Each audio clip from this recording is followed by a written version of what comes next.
Hello and welcome to the weekly fundamental podcast. I'm Rasmi Koza from Kotak Securities.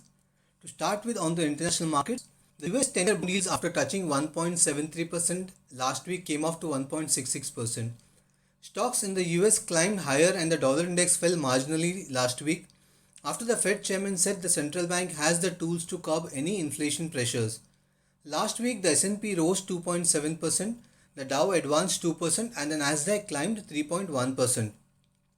The recent spike in bond yields and dollar index has led to gross underperformance of Asia Pacific markets as compared to the developed markets. The MSCI Asia Pacific Index is up 3.3% this calendar year to date as compared with gains of 10% seen in US indices. The MSCI Emerging Markets Index too has underperformed the US markets grossly with gains of just 3% in this calendar year to date. In his annual letter to the shareholders last week, JP Morgan Chase and Company, Jamie Dimon, said the boom in the US economy could easily run into 2023 because all the spending could continue extend well into 2023. The excess savings, new stimulus savings, more quantitative easing, huge deficit spending, new potential infrastructure bill, and successful vaccination are the reasons cited for the likely US economic boom. As per Bloomberg consensus estimates, the March quarter profits of S&P 500 index will probably expand by 24%, led by car makers, banks and retailers. The S&P 500, which is scaling new highs, is trading at almost 22.5 times on 1 year forward basis, which is 400 bips above its previous peak and 650 bips higher than its 10-year average. So that was on the international front.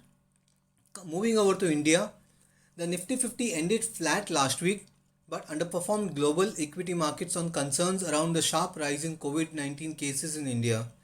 The action in mid and small caps continued with the Nifty Mid Cap 100 Index and the BSE Small Cap Index showing gains of 1.6% and 2.5% respectively last week.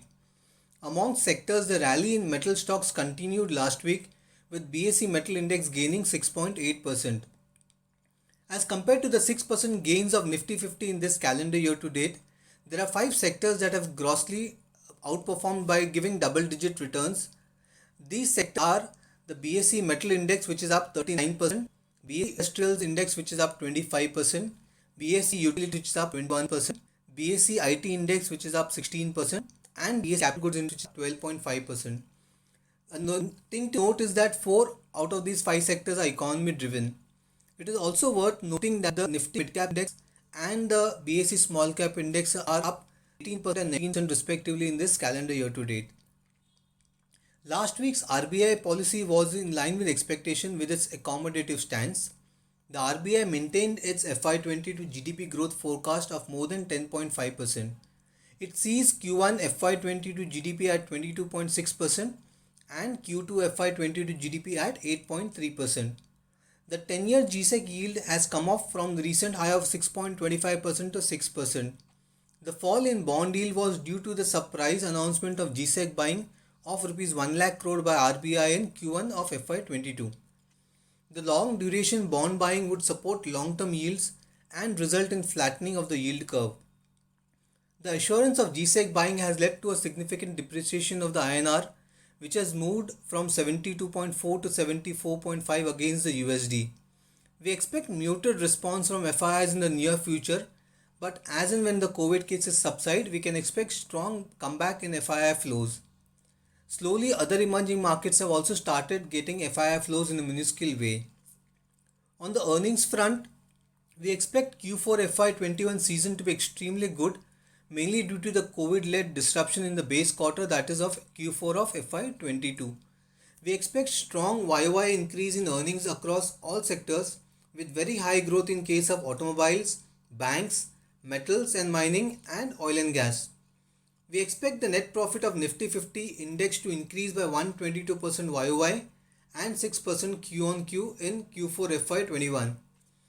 We also expect our institutional coverage universe to post 17% year-on-year revenue growth and 243% year-on-year in earnings growth in Q4 of FY21. The revised EPS of Nifty 50 index stands at 523 for FY21, 688 for FY22 and 803 for FY23.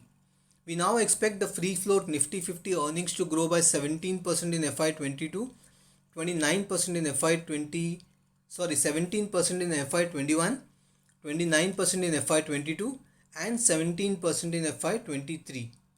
The Nifty 50 trades at 21.4 times on FY22 estimates and 18.5 times on FY23 estimates.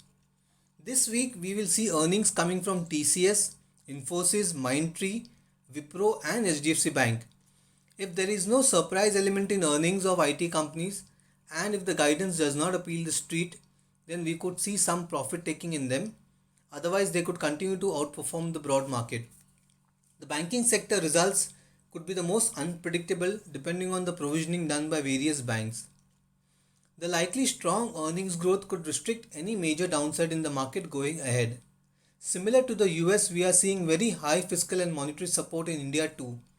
The judicious and apt measures taken by both Government of India and the RBI should support equity market in future. Going forward, India will remain a good buy on dips market as higher earnings growth could lead to further upward revision in future estimates. Market movement is becoming more broad-based as there is more interest in mid and small caps. Even within the Nifty 50, the rally is spread across this year as compared to the polarized rally seen pre-COVID time. Depending on how COVID cases subside, we see manufacturing activity benefiting from the low base of FY21 could be more beneficial for mid and small caps. The golden crossover is also gaining strength with the 50 weekly moving average having crossed the 200 weekly moving average in both the Nifty Midcap 100 Index and the BSE Small Cap Index. This signals a structural bull phase for mid and small caps for the next 2 to 3 years. Following are the stocks where Q4 earnings are expected to be exceptionally high and where we are also having a positive view based on FY22-23 estimates and on valuations. These stocks are L&T, Kalpataru Power, United Breweries, Godrej Consumer Products, NTPC, Rallies India, IOC, BPCL, Cipla, Bharti Airtel and Castrol India. So that is it from my side for this week. Thanks for listening to this podcast. Have a great week ahead.